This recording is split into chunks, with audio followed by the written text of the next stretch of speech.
बढ़ते आगे रुक करते हैं अगली खबर का। दक्षिण कश्मीर के त्राल में बीते 24 घंटे के दौरान 2 आतंकी वारदातें हुई। बुधवार शाम को आतंकवादियों ने त्राल के काउंसलर राकेश पंडिता की गोली मारकर हत्या कर दी, जबकि त्राल के एसओजी कैंप में पुलिस से हथियार छीनकर पुलिस पर फायरिंग करने वाले ओजीडब्ल्यू को भी पुलिस ने जवाबी कार्रवाई में मार गिराया।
राकेश पंडिता का परिवार पार्थिव शव को लेकर जम्मू आ गया है और यहां विधि विधान से अंतिम संस्कार की प्रक्रिया शुरू हो गई है। इस समय हम मौजूद हैं बीजेपी नेता राकेश पंडिता के जम्मू निवास स्थान पर और उनका पार्थिव शरीर जो है वो श्रीनगर से यहाँ लाया गया है। अब यहाँ पर जो है परिवार जो है अंतिम संस्कार की यहाँ पर तैयारी कर रहा है, जो भी यहाँ पर रिचुअल्स है उनको पूरा कर रहा है। हम यहाँ पर इनके जो कुछ शोकाकुल परिवार के जो सदस्य हैं इनसे बात करते हैं। हमारे साथ इस समय जो जुड़ चुके हैं यहाँ पर राकेश पंडिता जी के ब्रदर इन लॉ, उनके साले साहब, हम इनसे बात करते हैं। जी आपका नाम? संजय रैना। संजय जी, हम समझ सकते हैं इस समय आप काफ़ी पीड़ा में हैं, दुख की घड़ी है आपके पूरे परिवार के लिए और हमारी सांत्वनाएं भी आपके साथ है, सहानुभूति भी आपके साथ है। लेकिन आपको क्या लगता है कि राकेश पंडिता ने इतनी दिलेरी दिखाई, वो कश्मीर घाटी गए, चुनाव लड़े, तो आतंकवादियों का मतलब क्या मकसद रहा होगा कि उनको टारगेट किया गया?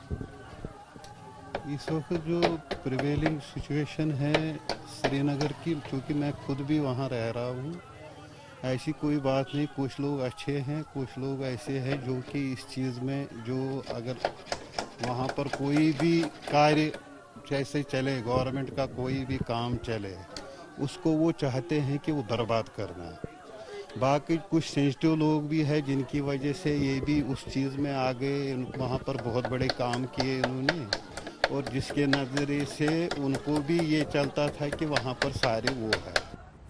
इस वक्त और जानकारी के साथ हमारे साथ सुनील जी भट्ट मौजूद हैं। सुनील अभी वहीं पर मौजूद है जहां पर इस वक्त राकेश पंडिता जी का परिवार है, वहां पर अंतिम संस्कार की प्रक्रिया चल रही है। सुनील, अभी परिवार किस स्थिति में है?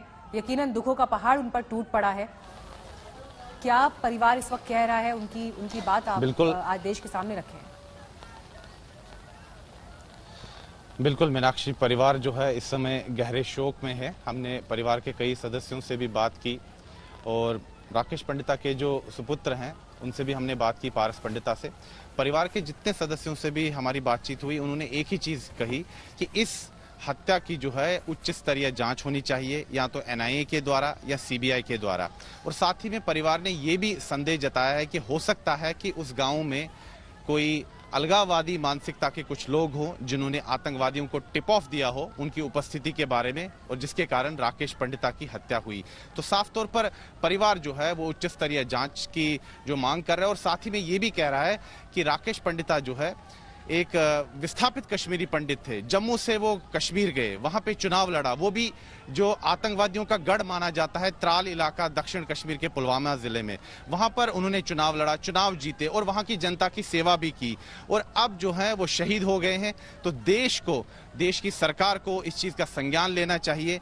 जो बड़े बड़े दावे हो रहे हैं कि कश्मीरी पंडित समुदाय को घाटी में ससम्मान जो है वापस ले जाया जाएगा, आखिर उन दावों का क्या है।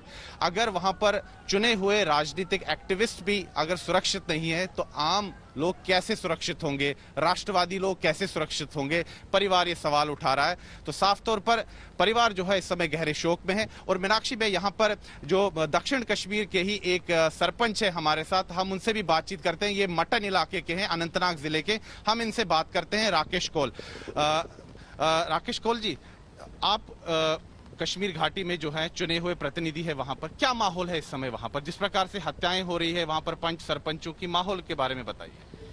देखिए, मैं काउंसलर हूँ एमसी मटन से। तो हमने पहल की माइनॉरिटी जिन्होंने इलेक्शन लड़ने के लिए वहाँ कश्मीर घाटी में जब इनको प्लान किया गया 90 में, तो आज हमने फिर सेक्रीफाइस दे दी कि हम वहाँ जाएंगे, वही माहौल बना के और ग्राउंड रियलिटी पर काम करेंगे वहाँ पर। अदरवाइज हम जम्मू में रहते, काम हम वहाँ करते।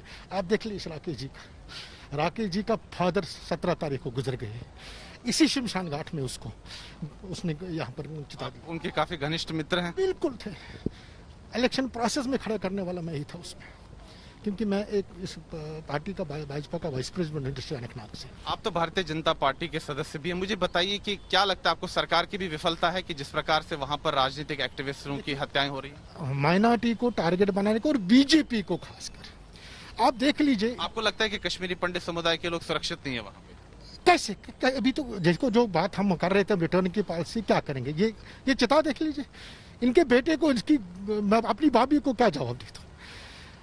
इसमें बिल्कुल इंक्वायरी होनी चाहिए कि राकेश जी का जो ट्रैक इन्होंने निकाला था ये क्यों हुआ था। परिवार के सदस्य कह रहे हैं कि हो सकता है कोई छल के जरिए उनको आतंकवादियों ने मरवाया और गांव के किसी अलगाववादी मानसिकता के व्यक्ति ने आतंकवादियों को टिप ऑफ दिया। बिल्कुल, मैं वही कहना चाहता हूँ कि ये जब तक, क्योंकि वो हर वक्त वहां जाते थे, आज ही क्यों ऐसा हुआ कि ये छानबीन होनी चाहिए। आप जिस तरह से कौल साहब से बात कर रहे हैं और जो सवाल वो खड़े कर रहे हैं, यकीनन ये सवाल भविष्य के लिए भी बहुत अहम है। और यही वजह है कि जब कश्मीरी पंडितों को कश्मीर बसाने की बात हो रही है, लेकिन अगर इस तरह की आतंकी घटनाओं में चुने हुए प्रतिनिधियों को अगर निशाना बनाया जा रहा है, तो आतंकवादियों को नेस्त नाबूद करने के जो दावे हैं उन पर भी सवाल खड़े होते हैं कि आखिर जो कश्मीरी पंडित वहां हैं, उन्हें आप सुरक्षा कैसे देंगे, कैसे उन पर भरोसा, उनके मन में भरोसा जगाएंगे।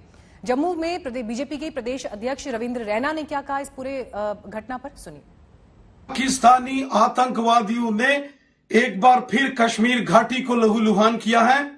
भारतीय जनता पार्टी के बहुत ही कर्मठ, जोशीले और जुझारू कार्यकर्ता श्रीमान राकेश पंडित जी पर कश्मीर घाटी के त्राल में रात के अंधेरे में छुपकर इन कायर पाकिस्तानियों ने वार किया, जिसमें उन्होंने अपना सर्वस्व बलिदान कर दिया। वो मातृभूमि पर बलिदान हो गए। श्री राकेश पंडित जी ने 1990 के दशक से लेकर अब तक लगातार पाकिस्तान हो, आतंकवादी, अलगाववादी, इनका डटकर मुकाबला किया और हमेशा कश्मीर घाटी में भारत माता के तिरंगे झंडे को बुलंद रखा।